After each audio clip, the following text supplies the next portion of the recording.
Producciones Lavasori presenta. La política de mano blanda de la Sociedad Watchtower contra los abusadores de niños dentro de las congregaciones de los Testigos de Jehová. A continuación les mostramos la revista de la Atalaya de fecha 1 de noviembre de 1995, páginas 27, 28, 29. Donde se indica cuál debe ser la política que deben aplicar los ancianos en asuntos de abuso de niños por parte de sus potenciales miembros pederastas, testigos de Jehová, dentro de sus congregaciones. ¿Qué medidas se toman contra el presunto abusador? El que abusa de un niño es un violador, y debe considerársele como tal. Toda persona de la que se haya abusado tiene el derecho de acusar al culpable. Aún así, nadie debe precipitarse a hacer ninguna acusación si ésta se basa exclusivamente en recuerdos reprimidos de abuso, en cuyo caso lo más importante es que la víctima recobre cierto grado de estabilidad emocional. Después de haber transcurrido un tiempo, puede que esté en mejores condiciones de hacer una evaluación de sus recuerdos y decidir qué medidas va a tomar, si es que decide tomar alguna. Piense en el caso de Donna. Padecía trastornos del apetito, de modo que acudió a un consejero, al parecer alguien de competencia cuestionable. Al poco tiempo acusó a su padre de incesto, y lo llevaron a juicio. El jurado no pudo llegar a un veredicto, de modo que el padre no fue a la cárcel, pero tuvo que pagar unas cosas de $100,000.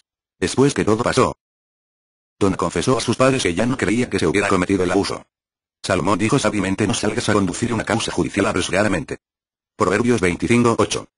Si hay razón válida para sospechar que el supuesto perpetrador de abusos sigue abusando de niños, puede que tenga que darse una advertencia. Los ancianos de la congregación pueden ayudar en un caso así. De otro modo, no se apresure. Con el tiempo, tal vez quiera dar por zanjado el asunto. Sin embargo, si quiere enfrentarse al supuesto abusador, está en su derecho. Antes debe evaluar los sentimientos que usted tendrá que arrondar ante las posibles reacciones. Mientras la persona que tiene estos recuerdos se recupera, pueden presentarse situaciones delicadas.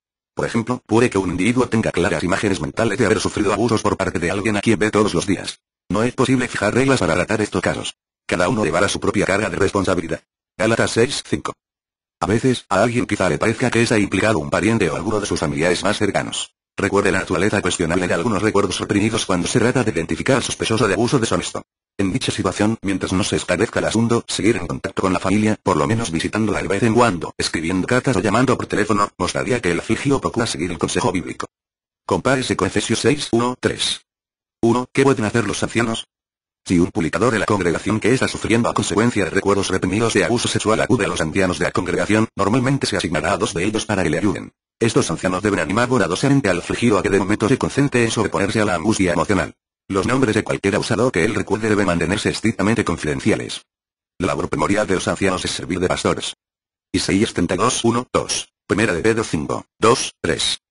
Debe seguir con especial cuidado el consejo de vestirse de los tiernos harinos de la compasión, la bondad, la humildad mental, la apacibilidad y la gran paciencia. Colosenses 3:12. Han de escuchar con bondad y después sanar con palabras de las Escrituras. Proverbios 12:18. Algunos a los que han afligido recuerdos dolorosos han agradecido que los ancianos los visiten con regularidad y los llamen por teléfono para ver cómo siguen. Estas visitas y llamadas no tienen que tomar mucho tiempo, pero ponen de manifiesto que la organización de Jehová se preocupa por estas personas. Cuando la persona afligida se da cuenta de que sus hermanos cristianos la aman de corazón, puede recobrar un grado considerable de equilibrio emocional. Debe procederse si el afligido decide levantar una acusación. Los 2 ancianos pueden aconsejarle que, en armonía con el principio de Mateo 18:15, hable personalmente del asunto con el acusado. Si el acusador no se siente capaz emocionalmente de hablar con él cara a cara, puede telefonearle o hasta enviarle una carta. De este modo, al acusado se le da la oportunidad de declarar solemnemente a Jehová su respuesta a la acusación. Tal vez incluso pueda presentar prueba de que no cometió el abuso. O quizá confiese y se ofrece una reconciliación, lo cual supondría un feliz desenlace. Si sucede esto último, los 2 ancianos deben tratar el asunto de acuerdo con los principios bíblicos. En caso de que se niegue la acusación, los ancianos deben explicar al acusador que no puede tomarse ninguna medida judicial. La congregación seguirá viendo al acusado como una persona inocente. La Biblia dice que debe haber 2 o 3 testigos antes de que pueda tomarse acción judicial. Segunda a los Corintios 13:1. Primera a Timoteo 5:19. Aun si más de una persona recordara haber sufrido abusos del mismo individuo, la naturaleza de estos recuerdos es demasiado incierta como para fundamentar en ellos decisiones judiciales sin más prueba. Esto no significa que tales recuerdos se consideren falsos, tampoco que se consideren ciertos. Pero deben seguirse los principios bíblicos a la hora de tomar una decisión judicial sobre un asunto. No obstante, supongamos que el acusado sí es culpable aunque niega su mal. ¿Significa que se libra del castigo? Desde luego que no. Y cuestión de su culpabilidad o inocencia puede dejarse sin temor en las manos de Jehová. Los pecados de algunos hombres son públicamente manifiestos, y conducen directamente al juicio, mas en cuanto a otros hombres, sus pecados también se hacen manifiestos más tarde. Primera Timoteo 5:24, Romanos 12:19, 14:12. El libro de Proverbios dice: la expectación de los justos es un regocijo, pero la esperanza misma de los inicuos perecerá. Cuando muere un hombre inicuo, perece su esperanza. Proverbios 10:28, 11:7. En última instancia, son Jehová Dios y Jesucristo quienes dictan sentencias serenas con justicia. Primera a los Corintios 4:5. Resiste al diablo cuando los siervos dedicados aguantan frente a intenso dolor físico o emocional, demuestran su fortaleza interna y su amor a Dios. Y qué testimonio suministra su aguante el poder que tiene el Espíritu de Jehová para sostenerlos. Compárese con 2 Corintios 4, 7. Las palabras de Pedro les atañen, pónganse en contra de Satanás, sólidos en la fe. Primera de Pedro 5, 9. Tal vez no sea fácil hacerlo. Puede que a veces resulte difícil pensar con claridad y lógica. Pero no se desanime. Pronto dejarán de existir el diablo y sus artimañitas. Deseamos que llegue ese tiempo, cuando Dios mismo limpiará toda la lágrima de sus ojos, y la muerte no será más, ni existirá ya más lamento ni clamor ni dolor. Las cosas anteriores han pasado. Revelación 21, 3, 4. Recuerdos reprimidos. En los últimos años, algunas personas se han sentido quebrantadas de corazón por razones que a otras les cuesta comprender. Se trata de adultos que, ateniéndose a lo que se ha denominado recuerdos reprimidos, dicen que se abusó sexualmente de ellos cuando eran niños. Algunos no son conscientes de este hecho hasta que, de modo inesperado, les sobrevienen recuerdos de uno o varios adultos que abusaron de ellos cuando eran pequeños. A ver si entiendo, ¿significa para usted que la mente de la persona fabrica de la nada tales recuerdos y que estos nunca existieron? O sea que si una persona con sus facultades mentales intactas recuerda algún tipo de abuso, fue su cerebro la que lo está engañando y le juega esta mala pasada. ¿No será que fueron muy niños cuando experimentaron estos abusos y por eso no están muy claros los recuerdos? ¿Realmente ocurrió? En el mundo existe mucha controversia en cuanto a la naturaleza de estos recuerdos y hasta qué grado son un reflejo de lo que ocurrió. Los testigos de Jehová no son parte del mundo y por tanto no participan en dicha controversia. Totalmente patético y desencajado lo que dice, que tiene que ver el no ser parte del mundo con confirmar si han abusado o no de una persona. Esto insulta la inteligencia del lector e insulta a aquellas personas que son víctimas de tales abusos. Que ahora por no ser parte del mundo tienen que vivir atormentadas con sus tan reales recuerdos. ¿Cómo consolar? El diablo afligió al fiel Job, al parecer convencido de que el dolor emocional o el físico quebrantaría su integridad. Job 1, 11, 2, 5. Desde entonces Satanás ha utilizado el sufrimiento en muchas ocasiones, sea que él lo cause directamente o no, para debilitar la fe de los siervos de Dios.